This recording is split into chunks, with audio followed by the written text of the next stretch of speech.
Marital Arrangements by Small Bird. Read by My Lost and Found. Summary. She realizes too late that when she grabs Deku, she actually manages to latch on to the metallic band over his face. And that band is attached to the hood. And that, as his body slams into concrete, the hood tears away with a sound which is, in the grand scheme of things, almost inaudible. And it stays in Ochako's hands.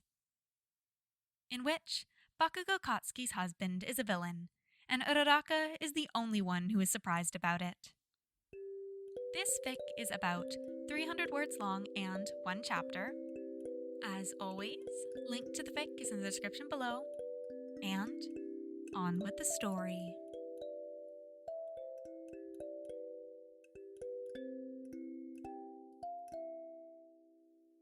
Uraraka Ochako doesn't actually know how Bakugou Katsuki managed to find himself a husband. It's not that she dislikes Bakugou.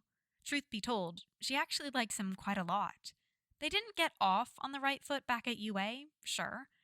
But working in the same hair agency for a couple of years is a surefire recipe to getting along, even if one of you had perpetual anger issues and a scowl as a default facial expression. It's just like that she likes him in limited amounts. On missions where they save each other's ass. Or on the rare nights when the bunch of them from the sometime infamous Class 1A reunite for a dinner in a small cafe on the edge of town. Or even when the smaller groups go out to drink and celebrate a job well done. She just can't imagine what kind of person it would take to endure Bakugou's personality in a marital arrangement. Actually, she can kind of imagine. Someone just as hot-headed. Probably. Someone as brash and loud and angry as Katsuki is. But she imagines wrong. Because Midoriya Izuku, yes, they've kept their own last names. For obvious reasons, Bakugou scoffs. It would be completely moronic to change them. When she finally earns the right to meet him. Because I don't want to expose my husband to all you fucktards. Have you seen yourselves? You are the incarnation of chaos among men. Midoriya Izuku is a ray of sunshine. His smiles are wide and happy and so sincere, they make her heart swell. And his eyes light up in her presence as he proceeds to ask a rapid fire of increasingly more obscure questions about heroics, and her quirk which Bakugou tries to interrupt to no avail. And Ochako immediately feels like she needs to protect him from the outside world in general, and Katsuki in particular. Because how the hell did the two of them end up together anyways? Kachan and I are childhood friends, Midoriya laughs when she asks him as he pours her a cup of tea. Although we didn't really start dating until halfway through third year of high school. But obviously we're still together, so I can't complain about how long it took. Shut up, nerd, Bakugou grumbles, from where he is positively pouting in the armchair across the room. Uraraka thinks her question still stands. Still, she thinks it's fair enough that Katsuki would be so protective of his husband. Geez, that feels weird to say. She'd be wary of letting her own wife meet any of the pro heroes too, because of how messy all their lives occasionally become. If her wife wasn't a damn good pro hero in her own right. Uraraka is really proud of Sue. So she doesn't push for Bakugou to introduce Izuku to Ida or Kirishima or anyone else from their class or agency, even though Midoriya seems incredibly excited about anything heroic. He brags about keeping notebooks for quirk research, and his questions never seem to run out. Oh, I'm Quirkless, he says, blushing awkwardly and rubbing the back of his neck. When she asks out of sheer curiosity, she immediately feels bad, and then thinks that maybe she shouldn't feel bad because Midoriya doesn't seem unhappy, and then thinks that in any case, he will at least have Katsuki to protect him if anything bad happens. Bakugou, no matter how much he tries to deny it, is protective to hell and back. You're lucky, she tells Katsuki the day after she meets Izuku. She is sitting on the windowsill in his office in the agency, as he's fuming about having to fill out a report on the most recent scuffle with the League of Villains. Yes, that one. It seems like the group wasn't about to leave their class alone, even after they graduated. With Midoriya-kun. He seems wonderful. Bakugou scoffs fiercely, his eyes glued to the computer screen, but no matter how much he tries to sound angry, she hears the warmth behind it too. I know, he says after a second. He sounds amused. The League of Villains are still a thing. They are actually a bigger thing now, Ochako would argue, because despite All for One being defeated, Tomura Shigaraki is still around to call the shots, and, worse, there is now a new face on the scene. She's only seen Deku, that annoying bastard who barely ever fights but apparently devises most battle strategies for Shigaraki. Damn good battle strategies, she admits reluctantly. A handful of times, but that was enough to find out that he is as skillful with a machete and snarky taunts as he is with making plans. Still, he can't have planning for everything, and when they get an absolute priceless piece of intel on the group's main base location and layout from Sue, who still manages to gather information despite mostly engaging in rescue work. Did Uraraka mention how proud she is of her wife? Their boss decides they need to follow through on it as swiftly as possible. Deku might have plans for a surprise attack, but plans take time to execute. They just have to be quicker. As such, they're gathered around the meeting room one autumn afternoon as the head of the agency lays out their strategy in front of them. It's bold and daring, and Uraraka thinks that with enough luck, they might just be able to pull it off. When the boss finishes talking, there are barely any corrections or complaints, which is surprising, considering that he was talking to a room brimming to the edge with pro heroes from agencies all around town. Hell, all around Japan.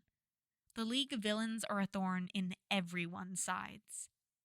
The key word is, of course, barely.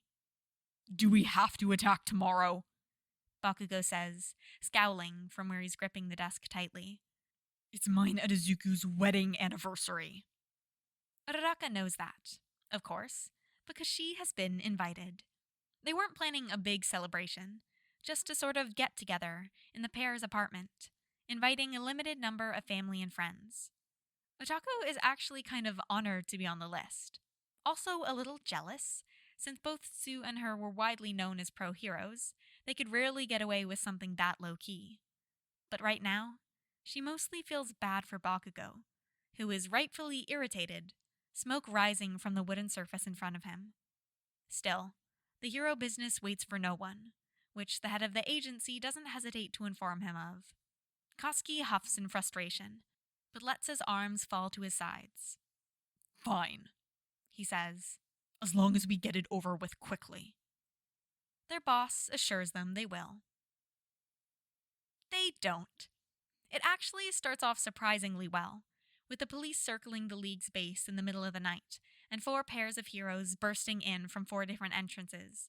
And Ochako thinks recklessly that it is going well, that finally, they might be rid of the group once and for all. Before she remembers that she violated the first and most important rule of hero work: to never think that something is going well. 10 minutes into their assault, their earpieces go dead. So do the radios clipped to their waists, and just about any other electronic device in a mile's radius. Not that Ochako knows it at that exact moment.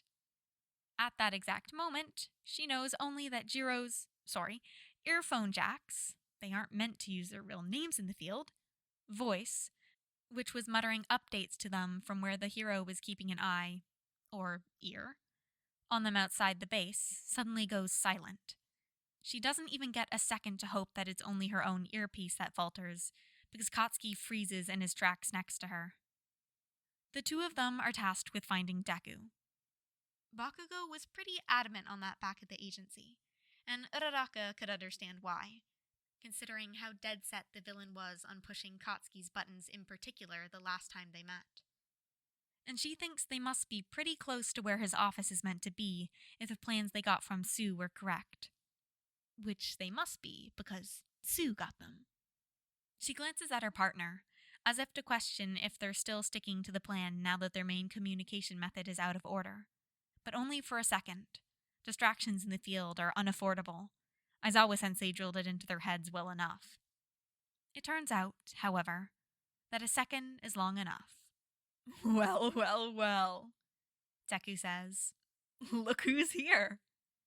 He's wearing a green suit, a hood over his face, and a metal band over his mouth and nose, which makes his voice sound muffled. It also makes him look like he's grinning maniacally most of the time, which Ochako thinks is probably pretty accurate, but also really unsettling. He's wielding a machete, because, of course he is, and he's leaning against the doorway casually, as if he thinks he's in no danger whatsoever. Uraraka thinks it's no wonder Katsuki scowls. Deku makes her own blood boil too. Brave heroes, here to save the day, he says. So, you want to fight then? Let's fight. Then he throws himself towards them, 1-on-2. One man who hasn't even been seen using his quirk yet, armed with nothing but a long knife, on 2 pro heroes who land in the top 10 consistently. And she thinks she should admire his self-confidence at least a little, but probably later, when he's wearing handcuffs, or, even better, is secure behind the bars of Tartarus. Not that Deku has done anything deserving enough in being in Tartarus yet. He's no All-for-One or even Shigaraki. But she thinks he's been a general enough nuisance to justify it anyways. He proceeds to prove her point by slamming her into the wall. The fight lasts a surprising amount of time, considering Deku still hasn't used his quirk. She thinks that maybe his self-confidence is not the only thing to be admired, because the man has skill. But then, her and Bakugou have skill too, and when the villain swings his machete too close to her shoulder for comfort, she grabs him and throws him on his back as hard as she can. She realizes too late that when she grabs him, she actually manages to latch on to the metallic grin, and that grin is attached to the hood, and that, as his body slams into concrete, the hood tears away with a sound which is, in the grand scheme of things, almost inaudible, and stays in Ochako's hands. For a moment, all of them go quiet, and although there are sounds of battle coming from elsewhere, this silence seems almost deafening. Uraraka thinks she knows whom this mop of dark green hair belongs to. She lets the torn-off hood fall to the floor, and the metal clatters against it. For a moment, she feels really, really bad. The kind of bad where you're sick to your stomach because you realize that the life of a close friend is about to get fucked over. The kind of bad you feel when you realize you misjudged someone terribly and are now paying for your mistakes. The kind of bad where you want to close your eyes and will yourself out of this nightmare, because this must be a nightmare. And hell, if even she is feeling like this, she can't imagine what Katsuki... Katsuki steps forward. Face paint, Deku! He growls. Midoriya, because the man on the ground, the one rubbing his spine dejectedly as if he's trying to sit up and not have his face scrunch up in pain, is definitely Midoriya Izuku, Bakugou Katsuki's husband. Huffs. Well, excuse me if I didn't have time to put any on, he says, pointing an accusing finger at him. Considering you and your buddies decided to attack our base in the middle of the night, on the day of our anniversary. You snuck out of bed, Kachan. I thought you were preparing a surprise. Uraraka thinks her brain has suddenly stopped processing information. She doesn't let it get to her. Were you aware of this? She hisses, trying to keep her eyes on Deku, Izuku, while at the same time addressing her question in Bakugou's general direction. She tries her best to sound menacing. She fails, because her voice is shaking worse than when Oyama-kun accused her of having a crush on Sue back in high school. Katsuki scoffs. I am not actually stupid, despite what you might think, round cheeks, he says, and she would usually tell him off because after all these years, she knows for a fact he's learned her name. but now he is evidently only doing this to distract her. And there are way more pressing matters at hand. Matters such that Deku, when my husband comes home severely beaten up every time someone gets into a scuffle with the League of Villains, I can make some fucking connections. Then why the fuck? She isn't proud of how her voice breaks. She also isn't proud of swearing, because her parents have taught her better. Bakugou raises his eyebrows, silently daring her to finish the question. She doesn't actually know how to finish it. Why the fuck are you still married? Well, duh. She's been to their house before. She's seen them interact. She knows that they are ridiculously in love. Why the fuck did you not hand him over to the police? See above. Why the fuck are you being so calm about this? He did just say he knew. For a while too, probably. Maybe even for as long as Deku has been around. Then why the fuck have you not made him stop yet? She settles on, finally. Her voice is actually a little steadier this time around, and at this point, she'll take what she can get. Katsuki scoffs again. Have you ever met Izuku? He asks. Have you ever legitimately met Izuku? Do you know how stubborn that little fucker is? The problem is, Uraraka does know that, because she's seen the two of them argue before, and no matter how bullheaded Bakugou is, she has never actually seen him win an argument against Midoriya. So somehow, this sounds like a perfectly reasonable response, which it really isn't, because Katsuki's literal goddamn husband is. That doesn't mean you should endorse this. She sputters. Bakugou shrugs. I'm really not, he says. Have you seen me fight him just now? I may or may not have broken his leg. He will be limping for the nearest month. That's hardly endorsement, is it?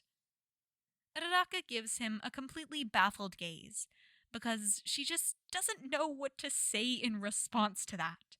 She wants to say a lot of things, such as, how is this a ground for a healthy marriage?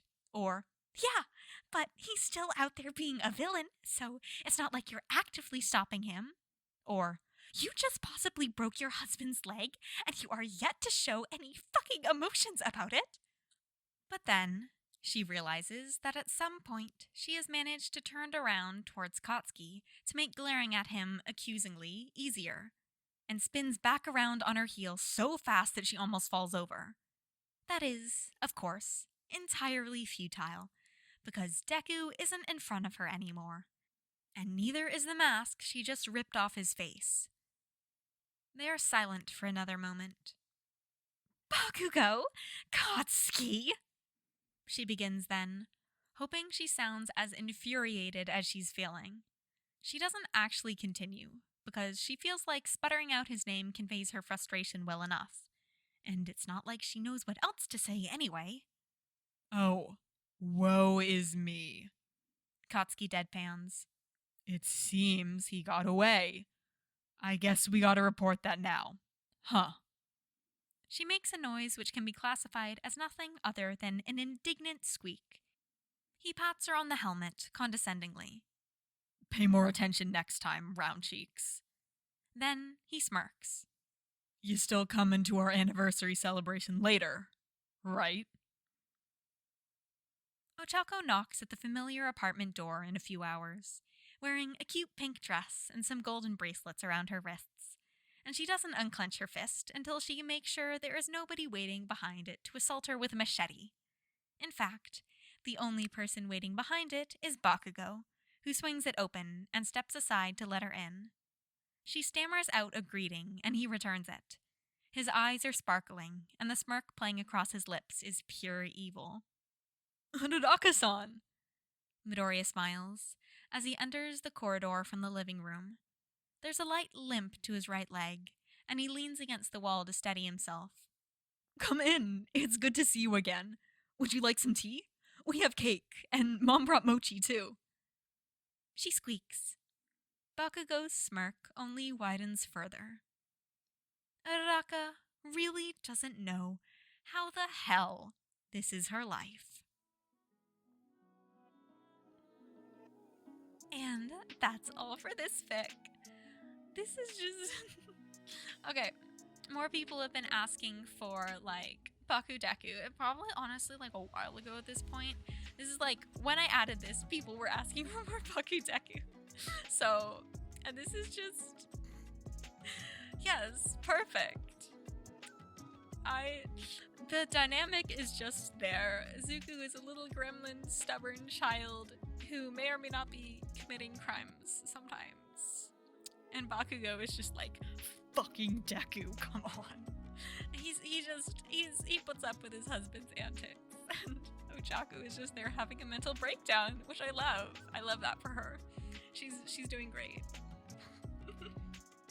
But this is just such a fun concept, and it's just executed so well. But yes, oh my gosh, I've procrastinated so much on like stuff lately. I'm once again recording this like the day before it needs to come out. I've been doing that for everything with like drifting through the cosmos and whatnot. But today I completed like 2 assignments, one of which is worth like, I don't know, 15% of my grade for like calculus. It's been out for like 2-3 weeks, a month maybe. I started it Sunday. And today, it was due today, which is Tuesday. I'm doing great. Don't worry about it. Everything's fine. I didn't sleep 13 hours on Saturday. What are you talking about? It is definitely not because I got like 2 hours of sleep the Monday before. Everything's great. Don't worry about it. Anyway, I'm gonna go to bed now. I hope you guys enjoyed this. I really did. As always, link to the fic is in the description. Go leave a kudos. Go leave a comment if you can. I'm sure the original author really appreciates it. Anyway, I will see you guys next time. Bye! I just remembered I have to edit this.